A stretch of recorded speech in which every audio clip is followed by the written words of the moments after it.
Assalamualaikum anak-anak. Bagaimana kabarmu? Semoga selalu sehat dan dalam lindungan Tuhan ya. Ayo kita belajar bersama. Hari ini kita akan belajar tema 5, subtema 4 tentang cuaca, musim, dan iklim. Pembelajaran 1 dan 2. Siap konsentrasi anak-anak? Yuk, konsentrasi dimulai. Perhatikan percakapan berikut. Cuaca akhir-akhir ini sering hujan ya. Hanya kadang-kadang cuaca terlihat cerah. Mengapa itu bisa terjadi ya? Sepertinya kita akan mengalami musim hujan. Sekarang kita sedang mengalami masa peralihan atau pancaroba. Mengapa disebut masa peralihan atau pancaroba? Indonesia adalah negara yang memiliki 2 musim saja. Peralihan dari musim kemarau ke musim hujan disebut pancaroba. Mengapa disebut musim? Apa bedanya dengan cuaca? Pertanyaan yang bagus, Dayu. Yuk kita ke perpustakaan sekolah. Di sana bukunya banyak. Kita bisa dapat jawabannya. Saya setuju. Saya juga mau ikut mencari informasi itu. Nah, berikut teks bacaan untuk mencari informasi tentang cuaca dan iklim. Cuaca merupakan suatu gejala alam yang menandakan keadaan udara di tempat tertentu. Cuaca dapat terjadi dan berubah dalam waktu singkat. Contohnya, pada pukul 7, keadaan cuaca di kota Malang cerah, angin bertiup cukup kencang, udara terasa sejuk. Akan tetapi, pada pukul 14 atau pukul 2 siang, keadaan cuacanya berubah, udara makin dingin dan turun hujan. Iklim adalah lamanya keadaan cuaca di suatu daerah yang luas. Iklim ditentukan dalam waktu yang lama, sekitar 11 sampai 30 tahun. Iklim bersifat stabil dan tidak mudah berubah. Iklim menyebabkan adanya musim. Contoh, musim dingin, musim panas, semi, gugur, hujan, dan kemarau. Iklim dipengaruhi letak suatu negara di bumi. Oleh karena itu, beberapa negara memiliki musim yang berbeda. Ada negara yang memiliki 4 musim, contohnya negara Jepang. Ada juga yang memiliki 2 musim, contohnya Indonesia. Nah, sekarang yuk kita simpulkan perbedaan cuaca dan iklim. Nomor 1, cuaca meliputi daerah tertentu saja. Misalnya, cuaca di Malang berbeda dengan cuaca di Surabaya. Sedangkan iklim meliputi daerah yang luas. Misalnya, iklim di Indonesia berbeda dengan iklim di Jepang. Nomor 2, cuaca diamati dalam waktu singkat. Sedangkan iklim ditentukan dalam waktu lama. Nomor 3, keadaan cuaca mudah berubah-ubah. Sedangkan keadaan iklim tidak mudah berubah atau disebut stabil. Bagaimana anak-anak? Sudah paham kan tentang perbedaan cuaca dan iklim?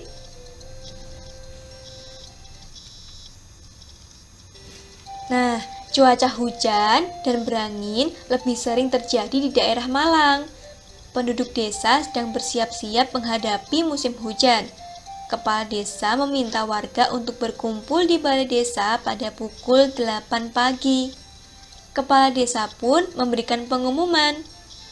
Semua warga akan melakukan kerja bakti pada hari Minggu.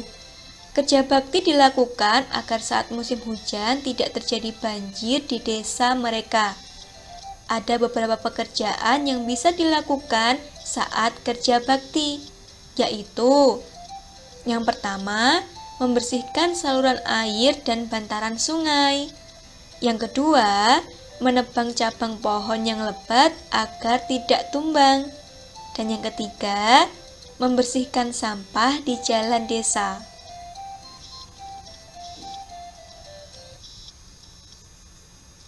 Perhatikan gambar berikut.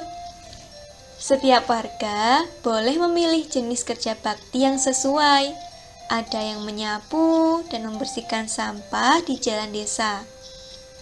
Terlihat Edo sedang memunguti sampah, sedangkan Udin memasukkan sampah-sampah ke tempat sampah. Sampah harus dibuang pada tempatnya. Jika sampah dibuang sembarangan, apalagi ke saluran air, maka bisa terjadi banjir.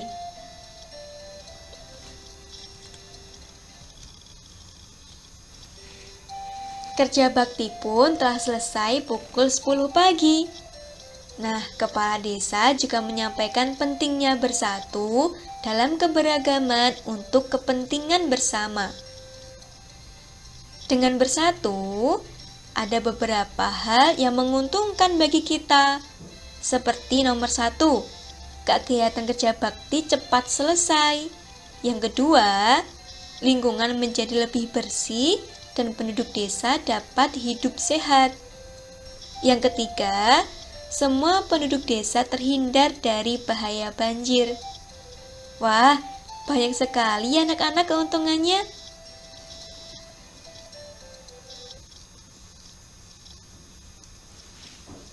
Nah, pada sore hari setelah kerja bakti, Dayu dan teman-teman berangkat ke rumah Edo. Cuaca berawan mengiringi langkah mereka sepanjang perjalanan. Saat tiba di rumah Edo, mereka diminta berkumpul di ruang keluarga.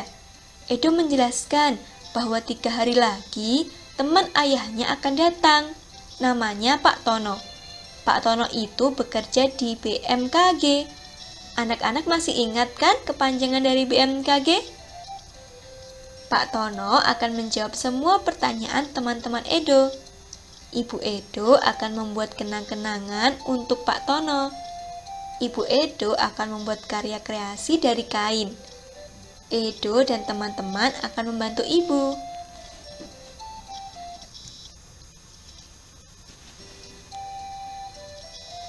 Berikut gambar dari karya kreasi kenang-kenangan yang akan dibuat Edo bersama teman-teman dan juga ibunya. Edo sedang membagikan kain untuk membuat karya. Karya dengan kain ini termasuk seni rupa 3 dimensi. Ibu Edo menjelaskan bahwa seni rupa 3 dimensi ini bermacam-macam teknik membuatnya. Teknik yang digunakan oleh Ibu Edo namanya teknik aplikasi.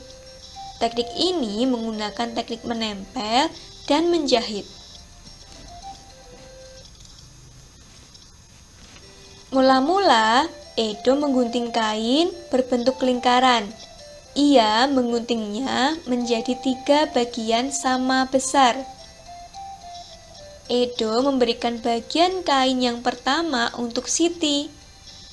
Mari kita ubah ke bentuk pecahan. Edo menggunting 3 bagian sama besar. Kita ubah menjadi 3/3. Kemudian diberikan 1 bagian untuk Siti. Menjadi 1/3. Kita hitung ya pengurangannya. 3/3 dikurangi 1/3 sama dengan 2/3. Kemudian Edo memberikan potongan bagian kain yang kedua untuk Dayu dan Lani. Masing-masing mendapatkan 1/3 bagian lingkaran. Kita hitung yuk. Dari 2/3 kain diberikan Dayu 1/3.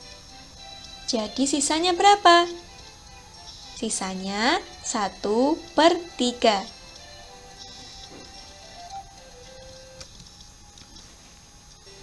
Contoh lainnya, perhatikan gambar berikut. Ada 6 garis persegi panjang pada kotak. Kemudian ada 5 yang berwarna merah. Ke dalam bentuk pecahan menjadi 5/6. Dikurangi 1/6. Karena penyebutnya sama, pembilangnya tinggal dikurangi saja ya. 5 kurangi 1 sama dengan 4. Jadi hasilnya 4/6.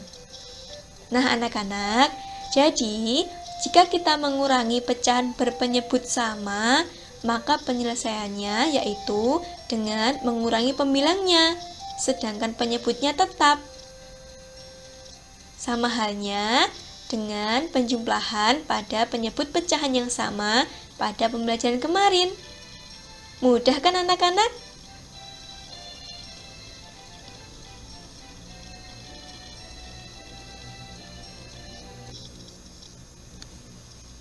Alhamdulillah, sampai di sini belajar kita hari ini ya. Jangan lupa mengerjakan tugas dan tetap jaga kesehatan. Sekian, wassalamualaikum warahmatullahi wabarakatuh.